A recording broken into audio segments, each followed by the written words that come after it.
एक गांव में रामू नाम का हलवाई रहता था। वह बहुत ईमानदार और मेहनती व्यक्ति था। रामू हलवाई बहुत स्वादिष्ट मिठाइयाँ बनाता था, जिसके कारण लोग दूर दूर से उसको अपने समारोह में मिठाइयाँ बनवाने के लिए बुलाते थे। एक बार पास के गांव के मुखिया के यहाँ शादी का प्रोग्राम था, जिसमें रामू को मिठाई बनाने के लिए बुलवाया गया। रामू गांव में जाकर मुखिया के यहाँ अच्छी अच्छी मिठाइयाँ बनवाता है, जिसके पश्चात मुखिया ने प्रसन्न होकर रामू को अच्छे पैसे दिए और ढेर सारी मिठाइयाँ घर ले जाने को दी। मिठाइयों को एक गठरी में बांधकर रामू गांव के रास्ते जाने लगा। रास्ते में एक घना जंगल था और रामू को शाम भी हो गई थी और रामू जंगल से जा रहा था कि तभी अचानक रामू के सामने एक चुड़ैल आ गई। रामू चुड़ैल को देखकर बहुत डर गया, फिर डर के मारे वहीं रुक गया। इतने में चुड़ैल रामू को देखकर खूब जोर से हंसने लगी और बोली,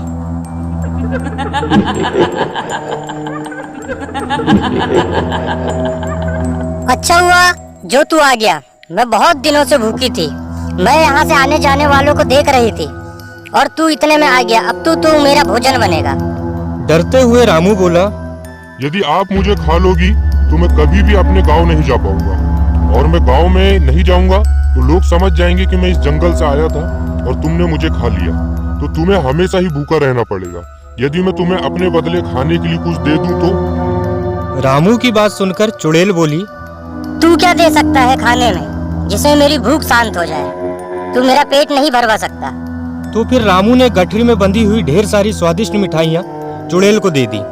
चुड़ैल बहुत भूखी थी तो उसने उसी समय मिठाइयाँ खाना शुरू कर दी। मिठाइयाँ खाकर चुड़ैल बोली, यह मिठाइयाँ तो बहुत स्वादिष्ट है और मुझे बहुत अच्छी लगी, इसलिए मैं तुम्हें जिंदा जाने दे रही हूँ। लेकिन मेरी एक शर्त है कि तुम मुझे आगे भी मुझे इन मिठाइयों को लाकर दोगे। रामू बोला, मैं तो बहुत गरीब हूँ और मिठाइयाँ बनाने के लिए बहुत सारे पैसे चाहिए, और वह इतने सारे पैसे कहाँ से लाएगा ताकि और फिर मिठाइयाँ बनाएगा और उस चुड़ैल को खिलाए। रामू की बात सुनकर चुड़ैल बोली, रुको रुको रुको, मैं तुम्हें सोने की मोहर देती हूँ, जिनको बेचकर तुम मिठाइयों के लिए सामान खरीद लेना और मिठाइयाँ बना लेना। इसके बाद चुड़ैल अपनी गुफा में जाकर ढेर सारी सोने की मोहर लेकर आती है और रामू को दे देती है।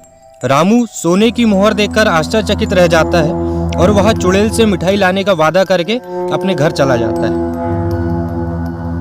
इस तरह रामू ने अपने दिमाग से अपनी जान बचा ली और यह सारी बात अपनी पत्नी को बताई, जिसके बाद उसकी समझदार पत्नी ने रामू को दोबारा उस जंगल से आने जाने के लिए मना कर दिया।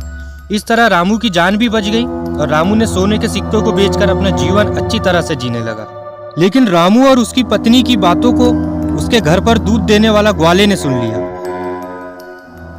तो वह ग्वाला सोने के सिक्के वाली बात अपनी पत्नी को बता देता है। ग्वाले की पत्नी बहुत लालची थी, तो वह बोली कि आप भी जंगल में मिठाइयाँ लेकर जाना और चुड़ैल से सोने की मोहर लेकर आना। फिर वह ग्वाला जंगल में जाने को तैयार हो जाता। दूसरे दिन ग्वाला खूब ढेर सारी मिठाइयाँ लेकर जंगल जाता है और जहाँ उसकी मुलाकात चुड़ैल से होती है और वह अपनी जान के बदले चुड़ैल को मिठाइयाँ दे देता है। फिर चुड़ैल उसे भी पेड़ के पास बनी अपनी गुफा से सोने के सिक्के लाकर दे देती है।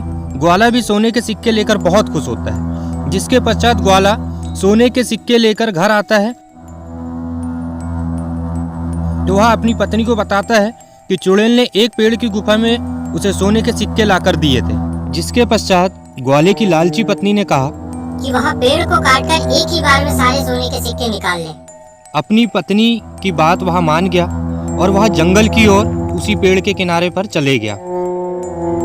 वह उस पेड़ पर पहुंचकर सारे सोने के सिक्के अपने घर ला लिया। यह बात चुड़ैल को मालूम नहीं थी। उन सोने के सिक्के को बेचकर वह ग्वाला बहुत अमीर बन गया।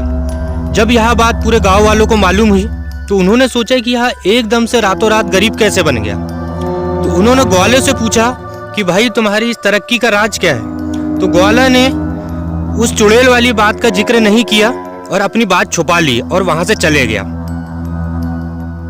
जब यह बात चुड़ैल को मालूम चला कि उसके पेड़ पर एक भी सोने की मोहर नहीं है, तो वो इधर उधर ढूंढने लगी।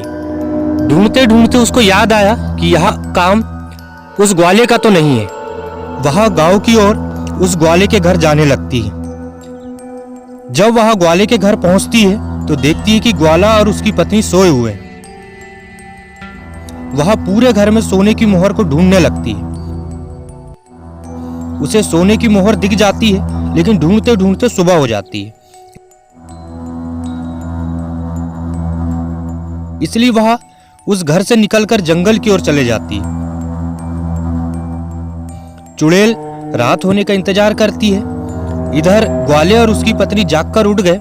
उन्हें रात में क्या हुआ इस बात की कुछ खबर नहीं थी। जब रात होने लगती है तो चुड़ैल अपना जादुई मंत्र पढ़ती है।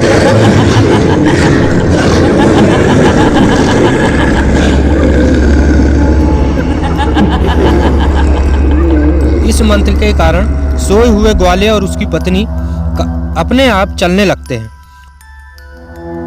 उनको कुछ समझ नहीं आ रहा था कि हम कहाँ जा रहे हैं और क्यों जा रहे हैं, क्योंकि उन पे चुड़ैल का मंत्र लग चुका था। चलते चलते वह चुड़ैल के पास आ पहुंचे तो चुड़ैल जोर जोर से हंसने लगी।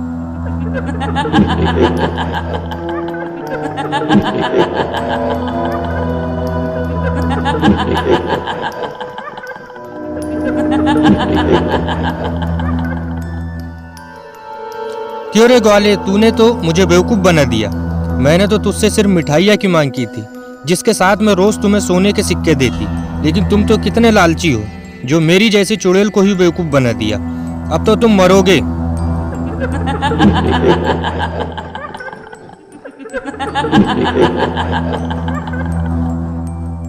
ग्वाला और उसकी पत्नी डर गए और कहने लगे, हमें छोड़ दो, अब ऐसी गलती दोबारा नहीं होगी।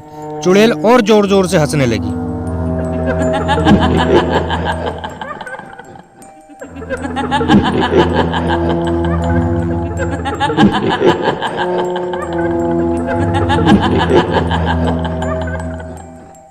और चुड़ैल ने जैसे ही